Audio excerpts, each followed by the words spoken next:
Top!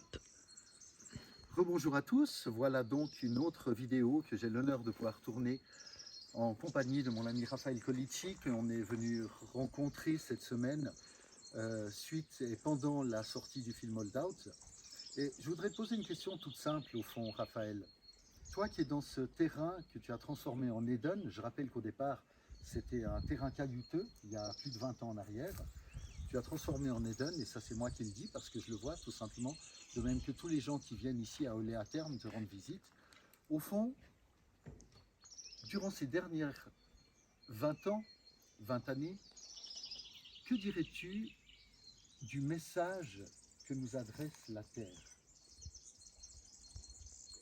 Alors, euh, la Terre, je trouve, est capricieuse depuis quelques années parce que nous l'avons négligée, nous avons manqué de respect envers elle.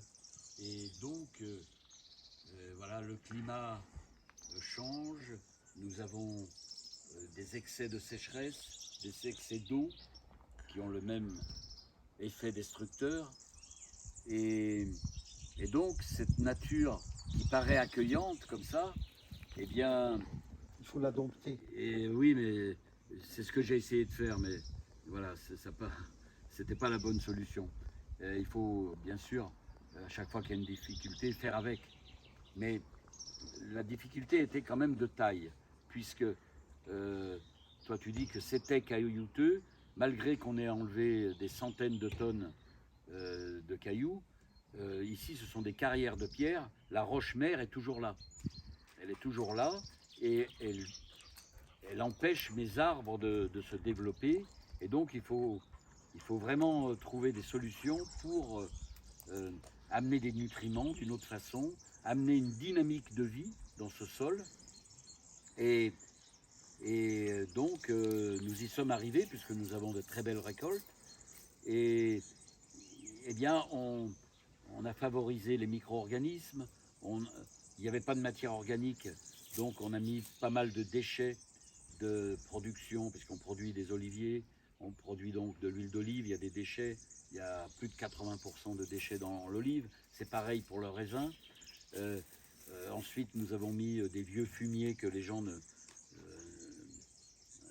prenaient plus sur le Larzac dans des bergeries. Voilà, on a mélangé tout ça. Et petit à petit, la vie s'est installée. On a mis aussi des micro-organismes. Et on a vu le sol changer. Et les petits arbres qu'on a mis il y a 20 ans, maintenant ils sont assez gros et ils produisent voilà, comme ailleurs.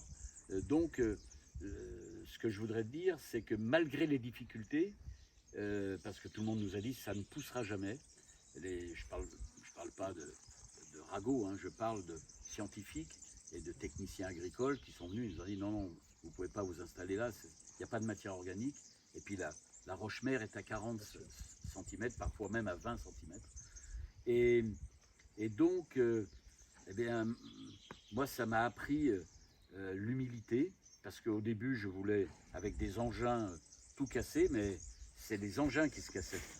Et donc, voilà, j'ai appris à coopérer avec la nature et à être patient, parce que, justement, déjà en temps normal, il faut être très patient pour avoir des résultats et il faut voilà, respecter cette terre, lui donner des bonnes choses.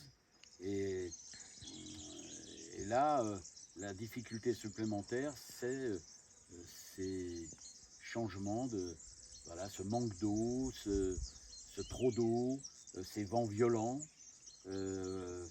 voilà, ces maladies nouvelles qu'on n'a jamais vues. Il y a des vers dans tous les fruits maintenant. Et alors que même dans les fruits précoces, voilà, il y a de façon endémique de nouvelles maladies.